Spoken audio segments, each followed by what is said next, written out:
तूफान से बेखबर राहुल अपने दोस्त अमित के साथ एक कैफे में बैठकर बचपन के किस्से याद कर रहा था। कई सालों की दूरी के बाद मिलने पर आज बातें खत्म ही नहीं हो रही थी। राहुल और अमित उस जमाने के दोस्त हैं जब उन्हें बोलना भी नहीं आता था। हंसते हुए राहुल अमित से कहता है, भाई बहुत अच्छा हुआ कि तू हमेशा के लिए यहाँ मुंबई शिफ्ट हो गया। अमित अपनी कॉफी का सिप लेकर कहता है, वैसे तू मुझे तेरी गर्लफ्रेंड से मिलवाने वाला था, क्या हुआ उसका? राहुल मुस्कुराते हुए कहता है, भाभी बोलने की आदत डाल ले अब। कल उसके बर्थडे पर उसे शादी के लिए प्रपोज करने वाला हूं। ये सुनते ही अमित खड़ा होकर राहुल को गले लगा लेता है।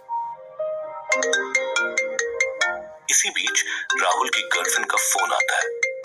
राहुल फोन उठाकर कहता है, आयशा 100 साल जियोगी तुम। अभी तुम्हारे ही बारे में मैं अपने दोस्त को बता रहा था। दूसरी ओर से आयशा हंसते हुए कहती है, अब ये कौन से दोस्त के सामने मेरी बुराई कर रहे हो? तभी अमित राहुल के हाथों से फोन खींचकर अपना परिचय देता है और आयशा से जल्दी मिलने के लिए कहकर फोन दोबारा राहुल को दे देता है। राहुल अमित से थोड़ा दूर जाकर आयशा से कहता है, शाम को मिलोगी ना? नहीं राहुल, यही बताने के लिए तो फोन किया था। मेरी एक अर्जेंट मीटिंग आ गई है, मुझे तुरंत वहां के लिए निकलना होगा और मैं तुम्हें कल ही मिल पाऊंगी। ओके, कोई बात नहीं, ध्यान से जाना और पहुंचकर फोन करना।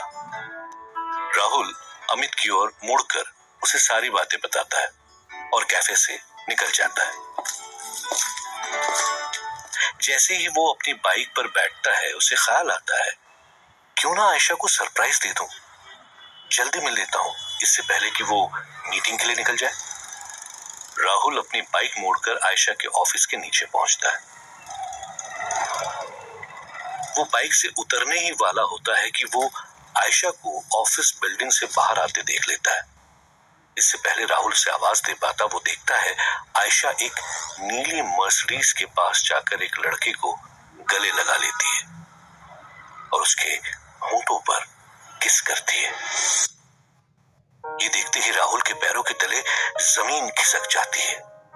उसकी आंख से आंसू की एक बूंद गिरती है और वो उन पुरानी यादों में खो जाता है जब वो और आयशा एक दूसरे से मिले थे और जब उसने आयशा को पहली बार आई लव यू कहा था। राहुल को दुख हो रहा था, लेकिन उससे ज्यादा उसे आयशा पर गुस्सा आ रहा था। वो जैसे ही आयशा से जवाब मांगने के लिए आगे बढ़ पाता, आयशा उस नीली मर्सिडीज में बैठकर वहां से चली जाती है। राहुल इनका पीछा करने की सोचता है, मगर तब उसे ख्याल आता है कि ऐसा क्या अलग हो जाएगा। आखिर इससे बदतर क्या हो सकता है कि वो लड़की जिससे आप शादी करने की सोच रहे हो, जिसके साथ आप अपनी जिंदगी बिताने की सोच रहे हो, वो किसी और की बाहों में हो। राहुल ने आयशा को उसके हाल पर छोड़ने का मन बना लिया और टूटा हुआ दिल लिए वो अपनी बाइक लेकर वहां से चला गया। राहुल को अब उसकी आंखों पर यकीन नहीं हो रहा था। वो बार बार खुद से पूछ रहा था, आखिर क्या कमी हो गई थी। सोचते सोचते राहुल शहर के बाहर आ गया था। दूर दूर तक फैली हरियाली और ढलती शाम उसकी यादों को और झंझोड़ रही थी।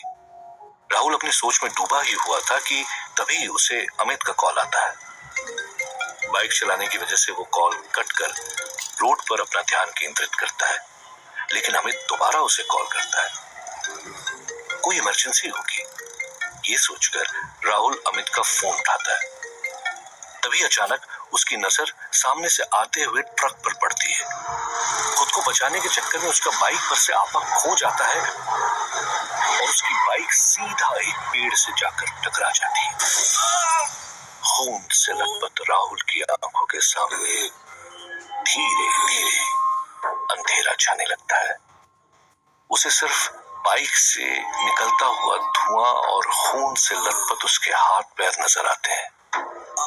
दर्द में कराहते हुए उसकी आंखें बंद हो जाती हैं। अगले ही पल राहुल की आंखें खुलती है वो झट से अपने आसपास देखने लगता है, अपने आप को एक अजीब सी दिखने वाली गुफा में जहां सिर्फ मशाले लगी हुई हैं, वहां पाता है। ये मैं कहाँ आ गया? सोचते सोचते जैसे ही राहुल आगे बढ़ता है, वो देखता है उसके सामने एक लंबी लाइन लगी हुई है, जहां दूर कोई शख्स खड़ा है जिसे लोग बारी बारी मिल रहे हैं और उसके सामने गिड़गिड़ा रहे हैं। शायद ये आदमी यहाँ का केयरटेकर होगा। इसी से पूछता हूँ। ये सोचते हुए राहुल आगे लाइन में लग जाता है। जैसे ही वो अपने आगे वाले को आगे बढ़ने के लिए कहता है, वो आदमी बिना धड़ हिलाए अपना सिर घुमा देता है, मानो उसकी गर्दन में हड्डी ही ना हो। ये देखते ही राहुल के होश उड़ जाते हैं। वो वहीं खड़े होकर चिल्लाने लगता है, भूत भूत। ये सुनते ही उसके सामने खड़ा वो आदमी जोर से हंसने लगता है। अगर मैं भूत हूं तो तुम कौन हो? जरा अपने पैरों पे तो नजर डालो। राहुल ये सुनते ही नीचे देखता है। नीचे का नजारा देखकर उसकी जुबान जैसे कट जाती है। राहुल के दोनों पैर पूरी तरह से कटे हुए थे। वो अब तक हवा में लहरा रहा था। उसकी आंखों में आंसू आ जाते हैं। हे भगवान, ये क्या हो गया?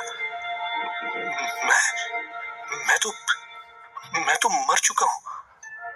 क्या हो रहा है मेरे साथ? इससे पहले कि वो कुछ समझ पाता, उसका नंबर आ जाता है। सामने खड़ा शख्स राहुल को करीब आने के लिए कहता है। उस शख्स ने लंबी काली पोशाक पहनी है। इतने मरे हुए लोगों के बीच वो अकेला मुस्कुरा रहा है। वो राहुल से कहता है, आओ राहुल, मैं जानता हूं तुम्हें कुछ समझ में नहीं आ रहा है। बस इतना समझ लो कि तुम मर चुके हो और यहां तुम्हारा न्याय होने वाला है कि क्या तुम स्वर्ग के लायक हो या नहीं। राहुल ये सुनकर वहां से डर के भागने की कोशिश करता है, लेकिन अपने शरीर में एक अजीब सी जकड़न महसूस करता है, जैसे किसी ने उसे दबोच रखा हो। वो मुड़कर देखता है, वो शख्स जो काली पोशाक में था राहुल की ओर मुस्कुराते हुए देख रहा है। उसने राहुल को अपने बड़े बड़े पंजों में जकड़ के रखा है। प्लीज प्लीज मुझे छोड़ दो। राहुल की फरियाद सुनकर शख्स जोर जोर से हंसने लगता है।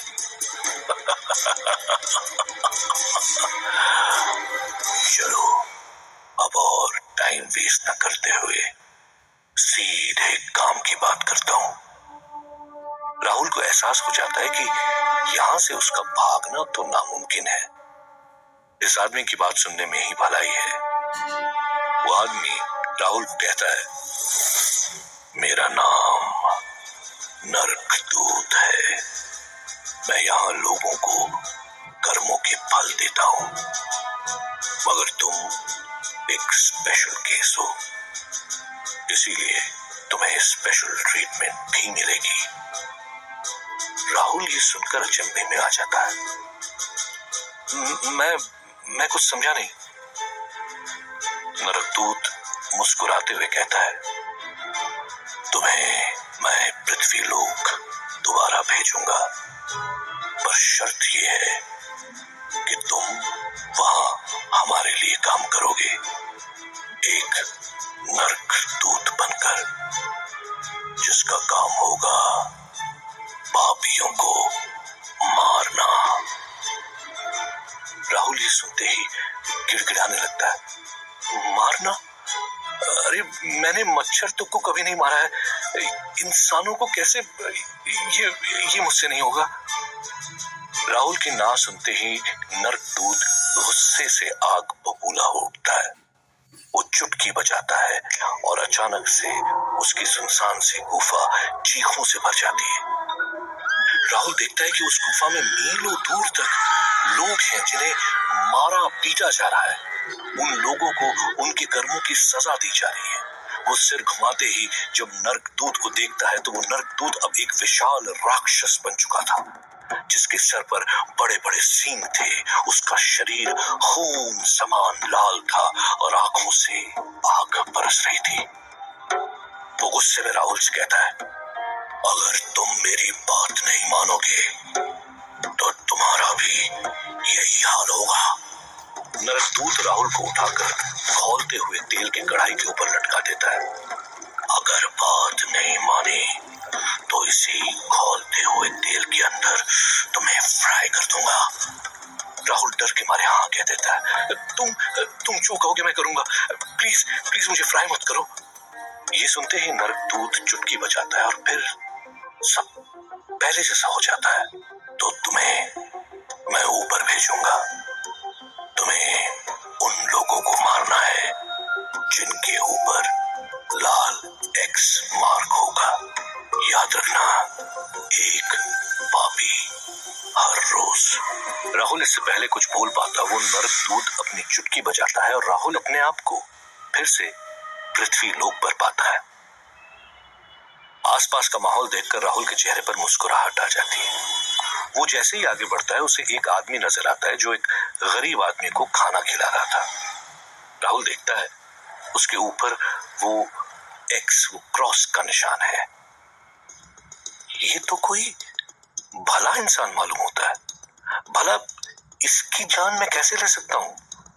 जैसे ही राहुल मुड़ता है उसे नरकदूत की आवाज अपने कानों में सुनाई देती है। वो नरकदूत राहुल को तेल में फ्राई करने की बात करता है। ये सुनते ही राहुल घबरा कर मुड़ता है और उस आदमी की ओर बढ़ता है। जैसे ही वो उस आदमी के सामने जाता है वो उसका चेहरा देखकर चौंक जाता है। पापा, आप यहाँ? वो इंसान कोई और नहीं, राहुल के अपने पापा थे। वो राहुल की ओर मुस्कुराते हुए कहते हैं, अरे राहुल, कहाँ था रे तू? कब से तेरी माँ और मैं परेशान हैं? तेरा फोन भी नहीं लग रहा था। आयशा के भी कितने कॉल आए। ये सारी बातें राहुल के कानों के अंदर जा तो रही थी, पर वो इतना हैरान था कि उसे कुछ समझ में नहीं आ रहा था। वो वही बुत बनकर अपने पापा के सामने खड़ा रहा। राहुल के पापा उसे जोर से हिलाकर होश में लाने की कोशिश करते हैं। अरे राहुल, कहाँ खो गया है? राहुल के होश आते ही वो पापा को गले लगा लेता है। इससे पहले राहुल ने कभी अपने पापा को गले नहीं लगाया था। उसका ये रूप देखकर राहुल के पापा भी हैरान हो जाते हैं। चल चल, ठीक है, अब घर चल, तेरी माँ इंतजार कर रही है। राहुल उसके पापा के साथ उसके घर की ओर बढ़ता है। वो रास्ते में यही सोच रहा था कि कैसे इस काम से बचा जाए। भला मैं कैसे अपने पापा की जान ले सकता हूँ। उसी पल राहुल और उसके पापा घर पहुंचते हैं। दरवाजा खुलने का इंतजार करते हुए राहुल यही सोच रहा है कि बस मम्मी के ऊपर वो लाल क्रॉस न बना हो। जैसे ही राहुल की माँ दरवाजा खोलती है, राहुल की जान में जान आती है। उसकी माँ के ऊपर वो लाल क्रॉस नहीं था। घर में सबके साथ वक्त बिताकर राहुल अपने कमरे में जाकर नरकदूत को याद करता है तो अगले ही पल वो नरकदूत राहुल के सामने आ जाता है। बोलो, काम हो गया? राहुल गुस्से में उससे कहता है, अपने बाप को कोई मारता है भला? मैं ये नहीं कर पाऊंगा। वो नरकदूत राक्षस में बदलने ही वाला होता है कि राहुल से शांत करते हुए कहता है, अरे रुको जरा यार, तुम तो मतलब मौका ही ढूंढते रहते हो राक्षस रूप में आने का। वो नरकदूत शांत होते हुए कहता है, तुम्हारे पास बस 2 घंटे बचे हैं दिन खत्म होने के लिए। अगर तुम किसी को मार नहीं पाए तो 2 घंटे बाद जानते हो ना क्या होगा? राहुल अपने आप को तेल में फ्राई होता हुआ महसूस करता है। उसके माथे पर ठंडा पसीना बहने लगता है। तभी राहुल सोचता है कि क्या ना किसी और को मारा जाए। आखिर लाल क्रॉस वाले को ही तो ढूंढना है। इस शहर में तो कई ऐसे पापी घूम रहे होंगे। राहुल अपने माँ बाप के सोने का इंतजार करता है। और जैसे ही वो अपना रास्ता साफ पाता है वो चुपके से अपने घर से निकलता है। शहर की सड़कें वीरान थी। आखिर कहां खोजूं लाल क्रॉस वाला निशान इतनी रात गए। तभी राहुल को आयशा याद आती है। बाप के बदले एक बेवफा इंसान, कोई घाटे का सौदा नहीं है। वो तुरंत चल पड़ता है आयशा के घर की ओर। रास्ते में वो अपनी घड़ी की ओर देखता है। उसके पास सिर्फ 1 घंटा बचा है। वो अपना फोन निकालकर आयशा को कॉल करता है। आयशा फोन उठाकर तुरंत कहती है, कहाँ थे तुम कब से गायब हो, जानते हो मैं कितनी परेशान हो गई थी। आयशा उसे डांट ही रही होती है कि तभी राहुल उसे बर्थडे विश करता है और मिलने के लिए कहता है।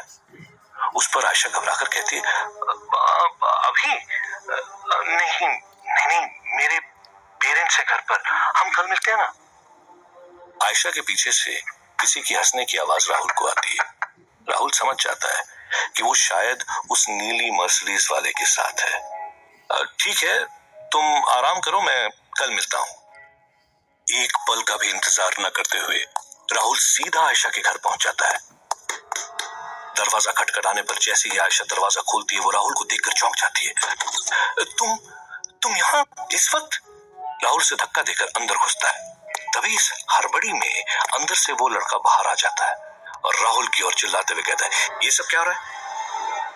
राहुल गुस्से से उसके पास जाकर उसे धक्का दे देता है, जिस वजह से वो लड़का दीवार से टकरा कर नीचे गिर जाता है। आयशा ये देखते ही उसके पास दौड़ती है और उसकी मदद करते हुए उसे उठाती है। राहुल पास में पड़ा चाकू उठाकर उन दोनों के पास जाता है। जैसे ही वो अपना हाथ उठाकर आयशा को चाकू मारने जाता है, उसके हाथ हवा में रुक जाते हैं, जैसे किसी ने पकड़ रखा हो। लाख कोशिश करने के बाद भी वो आयशा पर वार नहीं कर पाता। तभी वो गौर करता है कि आयशा और उस लड़के दोनों पर तो लाल क्रॉस का निशान है ही नहीं। राहुल ये समझ ही रहा होता है कि तब उस नरकदूत की आवाज राहुल को सुनाई देती है, तुम बिना लाल क्रॉस वाले को नहीं मार सकते। राहुल को समझ नहीं आता, आखिर वो लड़की जिसने उसे धोखा दिया, एक बार नहीं बल्कि बार बार, भला वो कैसे गुनहगार नहीं हो सकती? और उसके पापा, जिनको राहुल ने बचपन से सिर्फ अच्छे काम करते हुए देखा है, वो कैसे पापी हो गए? सोचते सोचते राहुल की नजर उसकी घड़ी पर पड़ती है। 12 बजने में अभी सिर्फ 30 मिनट बचे हैं। राहुल आयशा की ओर देखता है, जो उस लड़के को पकड़े डरी सहमी सी कोने में खड़ी राहुल की ओर देख रही है। राहुल का गुस्सा अपनी चरम सीमा पर था, लेकिन उसके हाथ उस नरकदूत ने रोक रखे थे। कुछ कहे बिना राहुल वहां से निकलता है। अब उसके पास और कोई चारा नहीं था। उसे जल्द से जल्द एक लाल क्रॉस वाला इंसान चाहिए था। किसी इंसान के ऊपर लाल क्रॉस देखना था, उसे मारना था, नहीं तो अपने पिता को मारना होगा या अनंत काल के लिए नरक में चलना होगा। राहुल बहुत घबराया हुआ पागलों की तरह शहर की सड़कों पर घूम रहा था। उसका ध्यान कभी उन खाली सड़कों पर था तो कभी अपनी घड़ी पर। हर जाता हुआ मिनट राहुल की धड़कनें और बढ़ा रहा था। अब आखिर के 10 मिनट बचे थे। राहुल को समझ नहीं आ रहा था कि आखिर वो करे क्या, कि तभी उसकी नजर एक रोड क्रॉस कर रहे इंसान पर पड़ती है। उसे गौर से देखने पर राहुल को उस पर वो लाल क्रॉस नजर आ जाता है। राहुल तुरंत अपनी घड़ी की ओर देखता है। उसके पास सिर्फ 5 मिनट बचे हुए थे। राहुल पास ही पड़ी एक रस्सी लेकर उस आदमी के पास जाता है और उसके गले में रस्सी डालकर खींचता है। वो आदमी छटपटाता है, लेकिन राहुल अपने होश में नहीं था। उसे तो बस उस आदमी की जान चाहिए थी। धीरे धीरे उस आदमी का छटपटाना बंद हो जाता है। वो आदमी मर चुका है। राहुल रस्सी ढीली करके गहरी सांस लेता है। वो सोच रहा होता है कि 24 घंटों में उसकी जिंदगी ने क्या मोड़ ले लिया था। जिसने आज तक किसी को खरोंच तक नहीं मारी थी, उसने आज एक अनजान आदमी की जान ले ली। राहुल ये मंजर देखकर रो पड़ता है। वो जैसे ही अपनी घड़ी की ओर देखता है, एक हल्की सी मुस्कान उसके होंठों पर आ जाती है। 12 बजने में अभी भी 1 मिनट का समय बाकी था। वो अपने आसपास देखता है। दूर दूर तक सिवाय खामोशी और सन्नाटे के कुछ नजर नहीं आ रहा था। जैसे ही 12 बजते हैं, वो नर्कदूत राहुल के सामने आ जाता है। तो कैसा रहा तुम्हारा पहला दिन? राहुल इस सवाल पर नर्कदूत की ओर गुस्से से देखता है। ये कब तक करना होगा मुझे? इस पर नर्कदूत मुस्कुराते हुए जवाब देता है, जब तक मैं रुकने को ना कहूं तब तक। ये सुनते ही राहुल और घबरा जाता है। वो सोचता है कि न जाने और कितनों को मारना पड़ेगा। नर्कदूत राहुल की परेशानी समझकर कहता है, मैं जानता हूं कि तुम्हें कितनी तकलीफ हो रही होगी। तुम चाहो तो मैं तुम्हारी मदद कर सकता हूं। ये सुनते ही राहुल के चेहरे पे थोड़ी परेशानी कम होती है। वो उठकर नर्कदूत के पास जाता है। कैसी मदद? नर्कदूत जमीन पर पड़े उस आदमी की जेब में हाथ डालकर एक कार्ड बाहर निकालकर राहुल के हाथ में देता है। राहुल जैसे ही उस कार्ड को पढ़ता है, उसके होश उड़ जाते हैं। वो एक पुलिस आईडी कार्ड है जिस पर उसका नाम और फोटो है। ये क्या करवा दिया तुमने मुझसे? एक पुलिस ऑफिसर का खून, वो भी मेरे हाथों। हे भगवान, अब पुलिस मुझे नहीं छोड़ेगी।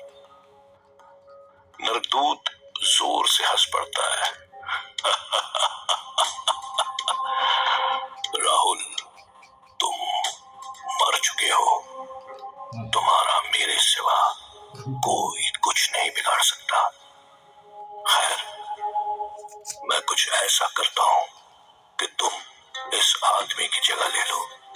पुलिस बन जाओगे तो मुजरिम थोड़ी जल्दी से मिल जाएंगे तुम्हें। सोच लो। राहुल को नर्कदूत की बात ने सोचने पर मजबूर कर दिया।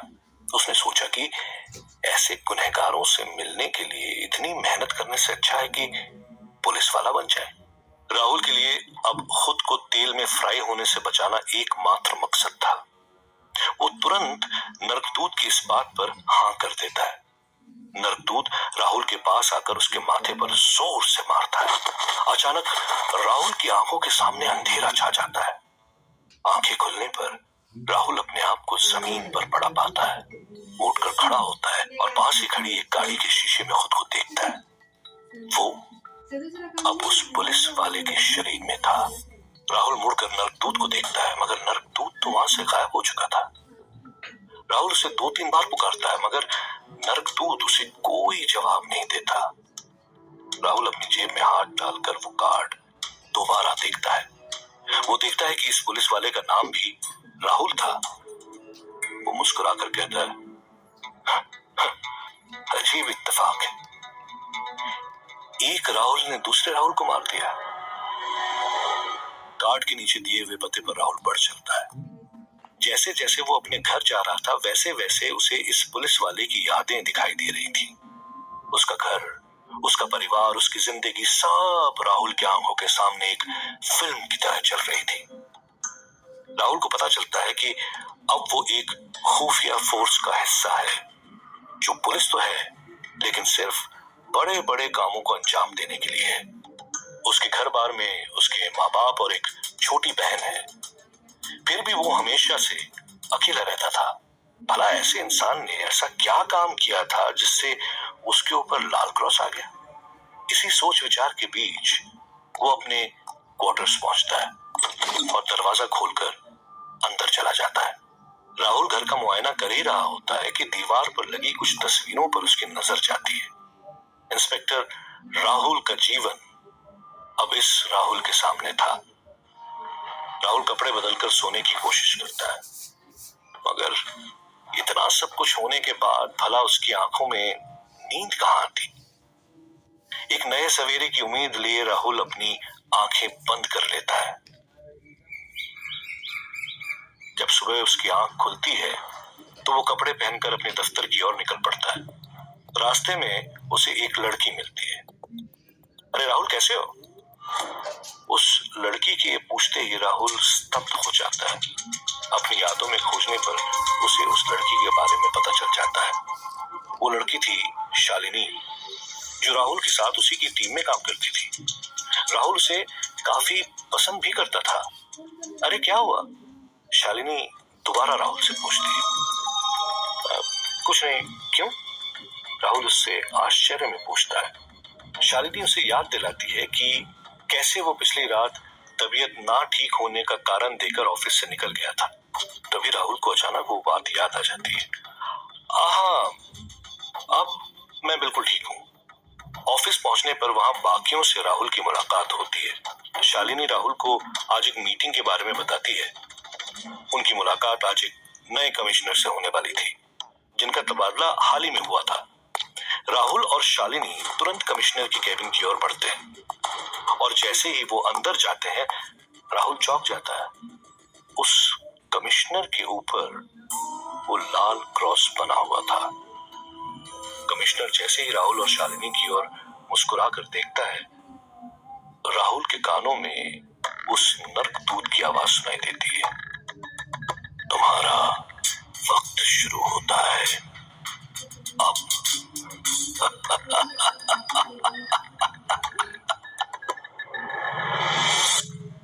क्या किसी नई मुसीबत में फंस गया था राहुल?